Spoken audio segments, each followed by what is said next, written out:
Sir, തിരഞ്ഞെടുപ്പ് അടുത്ത് വരുന്നതോടെ പലവിധ സമ്മർദ്ദങ്ങളാണ്. ഇപ്പോൾ ഏതാണ്ട് ഒരു ഹീഡ്രോം, അത് പൊളിറ്റിക്കൽ ഹീഡ്രോമെന്നോ അല്ലെങ്കിൽ കമ്മ്യൂണൽ ഹീഡ്രോമെന്നോ പറയാവുന്ന ഒരു സാഹചര്യം കേരളത്തിൽ രൂപപ്പെട്ടു വരുന്നു. ഒന്ന് വിശദമാക്കാമോ ഇത്? അത് വളരെ അർത്ഥവത്തായ ഒരു പ്രയോഗമാണ് സാർ പറഞ്ഞത്. കാരണം ഇപ്പോൾ ഹീഡ്രോം കൊണ്ട് കേരളം പൊറുതിമുട്ടിയിരിക്കുകയാണ്. അപ്പോൾ സാധാരണഗതിയിൽ ഈ ചൂട് കൂടിക്കഴിഞ്ഞാൽ അവിടെ ന്യൂനമർദ്ദം ഉണ്ടായിട്ട് വായു വികേന്ദ്രീകരിച്ച് തണുത്ത വായു അവിടേക്ക് വന്ന് ഇതൊന്ന് ബാലൻസ് ചെയ്യുന്ന ഒരു പ്രോസസ്സ് നടക്കാറുണ്ട്. ഇപ്പോൾ ഇത് നടക്കുന്നില്ലെന്നാണ് ശാസ്ത്രജ്ഞന്മാർ പറയുന്നത്. ക്ലൗഡ് ഇല്ലാതായിട്ട് മുകളിൽ നിന്നും കൂടെ ഹീറ്റ് വന്നിട്ട് ഹീറ്റ് ഇങ്ങനെ പ്രഷറൈസ് ചെയ്ത് നിർത്തി 36 ഡിഗ്രിയെ നമുക്ക് 38 ആക്കി, 38 ഡിഗ്രിയെ 40 ആക്കി, 40നെ 42 ആക്കി നമ്മൾ അനുഭവിപ്പിക്കുന്ന അവസ്ഥ. ഏതാണ്ട് ഈ ഇലക്ഷൻ സമയത്തും ഒരു സാറ് പറഞ്ഞ പോലെ ഒരു പൊളിറ്റിക്കൽ ഹീഡ്രോം അല്ലെങ്കിൽ കമ്മ്യൂണൽ ഹീഡ്രോം കേരളത്തിൽ നടക്കുകയാണ്. ഒരു മുന്നണിയിലല്ല, 3 മുന്നണിയിൽ. അത് നേരത്തെ തുടങ്ങിയത് UDF-ലായിരുന്നു, ജമാഅത്തെ ഇസ്ലാമി പറഞ്ഞ് തുടങ്ങിയതാണെങ്കിൽ അത് പയ്യെ അതിൻ്റെ ആ ഒരു ധാരയിൽ തന്നെ വന്നുകൊണ്ട് CPM-ഉം അല്ലെങ്കിൽ LDF-ഉം ഇപ്പോൾ SDPI എന്നുള്ള ഒരു കമ്മ്യൂണൽ ഹീഡ്രോമിൽ കിടന്ന് കളിക്കുക. ഇതൊന്നുമില്ലാതെ ഞങ്ങൾ വികസനം പറഞ്ഞുകൊണ്ട് നിന്നെന്ന് പറഞ്ഞ BJP ഇപ്പം വേറെ ഒരു FCRA ഹീഡ്രോമിൽ കിടന്ന് കളിക്കുക. അവരും ഇപ്പോൾ ഒരു കമ്മ്യൂണൽ വിഷയത്തിലേക്ക് തന്നെ അത് കൊണ്ടുവന്ന് എത്തിച്ചു. കേന്ദ്ര ഗവൺമെൻറ് എന്താണ് ഉദ്ദേശിച്ചത്, അതിന് വിരുദ്ധമായ ഒരു സാധനമാണ് ഇപ്പോൾ ഇവിടെ സംഭവിച്ചത്. അപ്പോൾ 3 പാർട്ടികളും ഇങ്ങനെ ഒരു ഹീഡ്രോമിലാണ്. അതിൽ ജമാഅത്തെ ഇസ്ലാമിയുടെ കാര്യം നമ്മൾ നേരത്തെ പലപ്പോഴും സംസാരിച്ചിട്ടുണ്ട്. അത് കോൺഗ്രസ്സിന് ഗുണമുണ്ടാക്കും നോർത്ത് കേരളയിൽ, പക്ഷേ സൗത്തിൽ വരുമ്പോൾ അത് പലയിടത്തും ദോഷം ചെയ്യുമെന്ന് നമ്മൾ നേരത്തെ പറഞ്ഞതാണ്. കാരണം ഇവിടെ ഹിന്ദു വോട്ടുകൾ പ്രത്യേകിച്ച് ആലപ്പുഴ, തിരുവനന്തപുരം, കൊല്ലം മണ്ഡലങ്ങളിൽ, പത്തനംതിട്ടയിൽ ഭാഗികമായും കോട്ടയത്ത് ഭാഗികമായും ഒക്കെ ആവശ്യമായ ഒരു സന്ദർഭമാണ് ഇപ്പോൾ കോൺഗ്രസ്സിനുള്ളത്. പക്ഷേ അവിടെ ഈ കമ്മ്യൂണൽ ഹീഡ്രോം ചിലപ്പോൾ ചില ചതിക്കുഴികൾ ഉണ്ടാക്കി വെച്ചേക്കാം. ഇതിന് പുറമെ ഇപ്പോൾ അവർക്ക് വേറൊരു പ്രശ്നം കൂടെ വന്നു. അവരുദ്ദേശിച്ചത് ഈ പള്ളികൾ, ഇപ്പോൾ FCRA നിയമം നമുക്കറിയാം.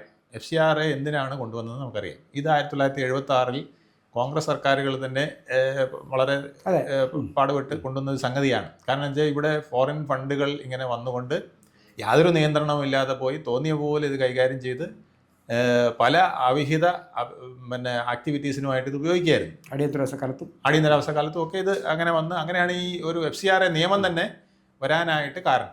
അത് കഴിഞ്ഞിട്ട് വീണ്ടും 2004-ൽ ഇത് വീണ്ടും ഒന്ന് ഭേദഗതി ചെയ്തു. കോൺഗ്രസ് തന്നെയാണ് ഭേദഗതി ചെയ്ത് മൻമോഹൻ സിംഗിൻ്റെ നേതൃത്വത്തിൽ ഇത് വലിയ തോതിൽ ഭേദഗതി ചെയ്ത് മാറ്റം വരുത്തിയൊക്കെ വന്നതാണ്.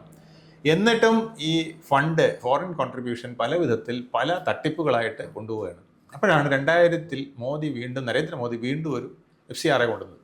ആ FCRAയിൽ ഒന്ന് ഇതിനൊരു ഡെസിഗ്നേറ്റഡ് അക്കൗണ്ട് വേണം. ഏത് അക്കൗണ്ടിലും പണ്ട് അപ്പോൾ നെടുങ്ങാടി തുടങ്ങിയാലും മതി, എവിടെയെങ്കിലും കൊണ്ടത് ഒരു അക്കൗണ്ട് ഓപ്പൺ ചെയ്താൽ ഈ പണം ഇങ്ങനെ വന്നോളൂ, മനസ്സിലല്ലേ? ഇപ്പോൾ അത് പറ്റില്ല. SBI ഡെസിഗ്നേറ്റഡ് അക്കൗണ്ട് അയക്കണം, SBIയുടെ ബ്രാഞ്ചിൽ തന്നെ വരണം, അത് ഡൽഹിയിൽ അത് SBI കോർഡിനേറ്റ് ചെയ്യണം എന്നൊക്കെയുള്ള നിയമത്തിൽ അതിൽ വന്നു. അത് ഒന്നാമത്തേത്. പക്ഷേ രണ്ടാമത്തേതാണ് ഏറ്റവും പ്രധാനമായത്.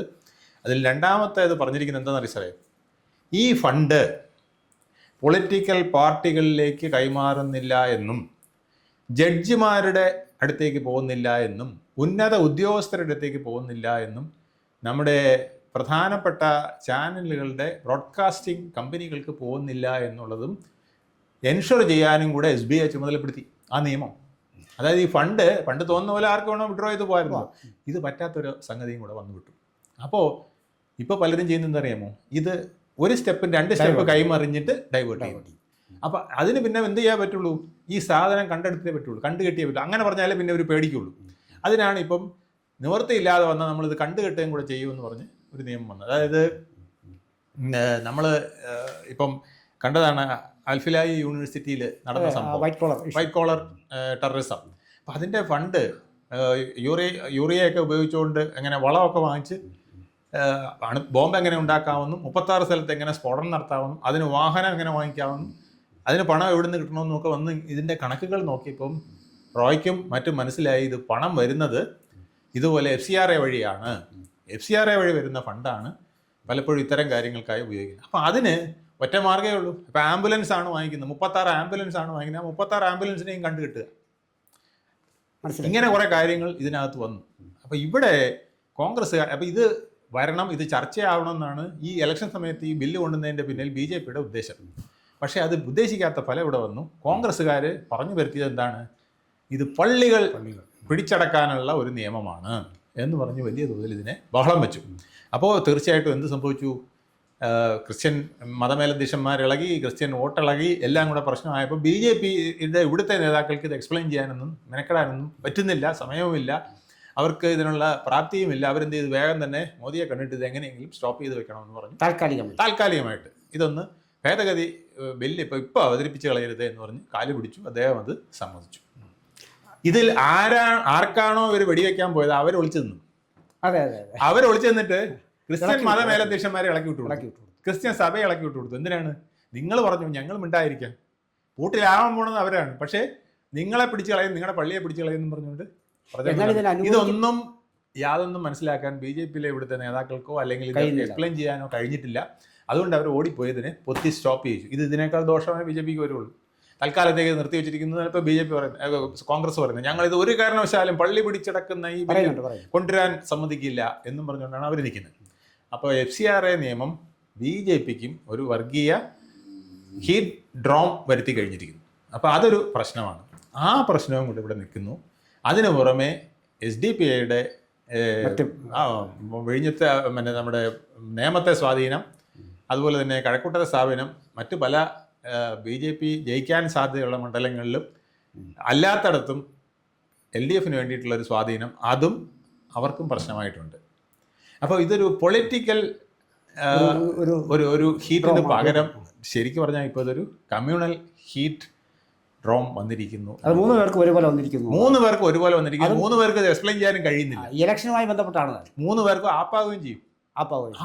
എന്ന് വെച്ചാൽ ഇത് ഈ FCRA നിയമം കറക്റ്റായിട്ട് എക്സ്പ്ലെയിൻ ചെയ്തില്ലെങ്കിൽ വല്ല ക്രിസ്ത്യൻ വോട്ടും 2020 വഴിയൊക്കെ കിട്ടുന്നതും കൂടെ ചിലപ്പം വഴിയാതരായി പോകും. അത് BJPയെ സംബന്ധിച്ചിടത്തോളം ഒരു പ്രശ്നമാണ്. ഇതേപോലെ തന്നെ കോൺഗ്രസിനുള്ള പ്രശ്നം FCRA കൂടുതൽ എക്സ്പ്ലെയിൻ ചെയ്ത വഴിയുണ്ടല്ലോ, ഈ തെക്കൻ കേരളത്തിൽ അവർക്ക് കിട്ടുമായിരുന്ന കുറച്ച് ഹിന്ദു വോട്ടുകളിൽ കുറവ് വരും.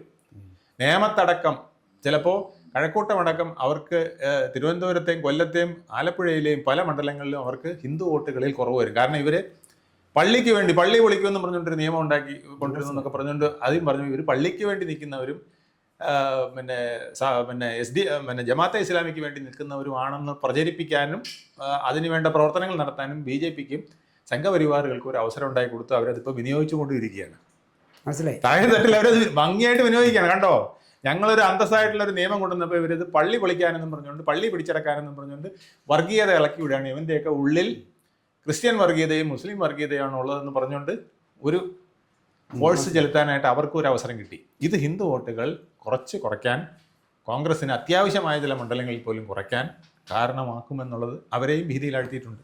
ക്രിസ്ത്യൻ വോട്ടുകൾ തന്നെ പറഞ്ഞാൽ നമ്മൾ സാധാരണ തമാശയായിട്ട് പറയാറുണ്ട് 205 വോട്ട് ക്രിസ്ത്യൻ വോട്ടാണ് അവിടെ കിട്ടുന്നതെന്ന്. 200 കാസ, പിന്നെ PC ജോർജ്, ഷോൺ ജോർജ്, അൽഫോൺസ് കണ്ണന്താനം, ജോർജ് കുര്യൻ, അനൂപ് ആന്റണി, ഇത്രേ കിട്ടുന്നുള്ളൂ. പക്ഷേ പിന്നെ ഇതിന്റെ മേലങ്കി വലിയ വലുതാണ്. അപ്പോൾ രാജീവ് ചന്ദ്രശേഖരൊക്കെ പേടിച്ചിരിക്കുകയാണ്, ഇനി വല്ലതും 2020 വഴിയൊക്കെ ഇങ്ങനെ ഒഴുകാനുള്ളത്. 2020ക്കുള്ളത് 2020 ചിലപ്പോൾ കിട്ടും, ബാക്കി വേറെ ഇടത്തോട്ട് ഒഴുകില്ല. അപ്പോൾ അത് മനസ്സിലാക്കാതെ ഇതിനെ ഡിഫെൻഡ് ചെയ്യാൻ, ഇതിനെ ഇങ്ങനെ സ്റ്റോപ്പ് ചെയ്യുന്നതിനോ ഇതിനെ എക്സ്പ്ലെയിൻ ചെയ്ത് വിടുകയായിരുന്നു വേണ്ടത്. ഓരോ മണ്ഡലത്തിലും എക്സ്പ്ലനേഷൻ, എന്തുകൊണ്ട് ഞങ്ങൾ ഇത് കൊണ്ടുവന്നു, എന്തുകൊണ്ട് പള്ളി പൊളിക്കാനെന്ന് കോൺഗ്രസ് പറയുന്നു, അതിന്റെ പിന്നിലെ വർഗീയത എന്ത്? 2020 കൊണ്ടുവന്ന നിയമത്തിൽ ആരാണ് ഈ ഫണ്ടുകൾ, FCRA ഫണ്ടുകൾ ചില രാഷ്ട്രീയ പാർട്ടികൾ എടുത്തത്, ആരാണ് ചില ഉന്നത ഉദ്യോഗസ്ഥർക്ക് കൊടുത്തത്, എന്നിട്ട് ചില നിയമങ്ങൾ വ്യാഖ്യാനം ചെയ്യാനും ദുർവ്യാഖ്യാനം ചെയ്യാനും കോടതികളെയും ഉന്നത ഉദ്യോഗസ്ഥരെയും പ്രേരിപ്പിക്കും വിധം ഇത് കൊണ്ടുവന്നത് ആര് എന്നൊക്കെ ചോദിക്കാമായിരുന്നു. ചില മനുഷ്യാവകാശം, ജനാധിപത്യം എന്നൊക്കെ പറയുന്ന ചില സംഘടനകൾ, ചില വ്യക്തികൾ ഇവിടെ ഈ പണം ഉപയോഗിച്ച് ചില കുതന്ത്രങ്ങൾ കാണിക്കുന്നത് എന്തിന്, ഇതൊക്കെ അവർക്ക് എക്സ്പ്ലെയിൻ ചെയ്യാമായിരുന്നു. പക്ഷേ അതിനുള്ള ചാൻസ് അവർ കളഞ്ഞിട്ട് മോദിയുടെ കാൽക്കൽ വീണിട്ട് അതൊന്ന് പിടിച്ചു വെക്കണേന്ന് പറഞ്ഞ്. അപ്പോൾ ഇപ്പോൾ എന്ത് പറ്റി, ഇത് പിടിച്ചു വെച്ചപ്പോൾ കൂടുതൽ വിനയാകുകയാണ്. അപ്പോൾ ഞങ്ങൾ പറഞ്ഞത് ശരിയായില്ലെന്ന് കോൺഗ്രസിന് ചോദിക്കാൻ അവസരമായി. ഇനിയും പറയാ, ഇപ്പോഴും അവർ പറയാണ് ഞങ്ങൾ ഇനിയും ഇത് വന്നു കഴിഞ്ഞാൽ ഞങ്ങൾ പാർലമെന്റിനെ അടിച്ച് പൊളിക്കും, അവിടെ ഈ ബില്ല് അവതരിപ്പിക്കാൻ ഞങ്ങൾ സമ്മതിക്കില്ല, പാർലമെന്റിലെ ഓരോ കസേരയെ ഊരി ഞങ്ങൾ എറിയും എന്ന് പറഞ്ഞ് നിൽക്കുകയാണ് കോൺഗ്രസ്സുകാർ. പല തെരുവ് യോഗങ്ങളും ഞാൻ കേട്ടു. അതുകൊണ്ടാണ് ഞാൻ പറയുന്നത്, അവിടുത്തെ ഒരു ചെയർ ബാക്കിയാണല്ലോ. ഇപ്പോൾ കൂടുതൽ ചെയറൊക്കെ ഇട്ടിട്ടുണ്ടല്ലോ.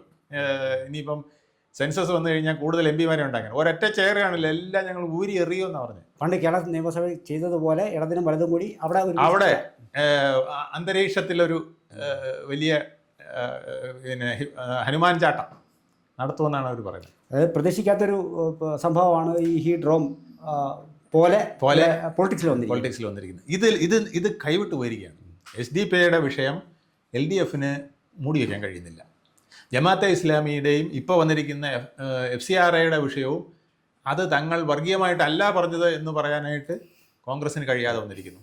ഞങ്ങളിത് FCRA എന്ന് പറയുന്നത് പള്ളി പിടിച്ചടക്കാൻ കൊണ്ടുവന്ന അല്ല എന്ന് സമർത്ഥിക്കാൻ വേറെ ചില ഉദ്ദേശങ്ങൾ കൊണ്ട് വന്നതാണെന്ന് പറയാൻ BJPക്കും വാ പൊളിയുന്നില്ല എന്നുള്ളത് അത്ഭുതകരമായിട്ട് എനിക്ക് തോന്നുകയാണ്. ഈ ഒരു ഹീറ്റ് കമ്മ്യൂണൽ സിൻഡ്രോം കിടന്ന് കളിക്കുകയാണ്. ഇത് എത്ര ദിവസം പോകുന്നത്? അത് കാരണം എന്ത് പറ്റി? വികസനം കാതങ്ങൾ അകലെ, ക്ഷേമം അതിനേക്കാൾ കാതങ്ങൾ അകലെയായി മാറിയിരിക്കുകയാണ്. ഇവരൊക്കെ പറഞ്ഞ സാധനങ്ങളൊക്കെ ഉണ്ട്, ഒരുപാട് വികസനമൊക്കെ പറഞ്ഞു, ക്ഷേമം പറഞ്ഞു, എല്ലാ വീട്ടിലും പലവചനം, എല്ലാ വീട്ടിലും തൊഴിൽ, എല്ലാ വീട്ടിലും തൊഴിലില്ലായ്മ വേതനം, ഇങ്ങനെ ഒരുപാട് കാര്യങ്ങൾ പറഞ്ഞെങ്കിലും ഇതെല്ലാം അണ്ടർഗ്രൗണ്ടിൽ പോയിട്ട് മുകളിൽ ഒരു ഭൂകമ്പമായിട്ട് നിൽക്കുന്നത് കമ്മ്യൂണൽ. മാത്രമല്ല ഇതെല്ലാം കൂടെ കേട്ടുകൊണ്ട് ഇപ്പോൾ ബംഗാളികളും ബംഗാളികളും എല്ലാം കൂടി ഇരട്ടിയായിട്ട് പോയി. തീർച്ചയായിട്ടും നല്ല സുഖമാണല്ലോ. അതെ, കല്യാണം കഴിക്കാൻ വരെ ഇവിടെയാ വരുന്നത്, അവിഹിത വിവാഹം വരെ നടത്താൻ ഇവിടെയാ വരുന്നത്. ആയിക്കോട്ടെ സാർ, ഓക്കെ.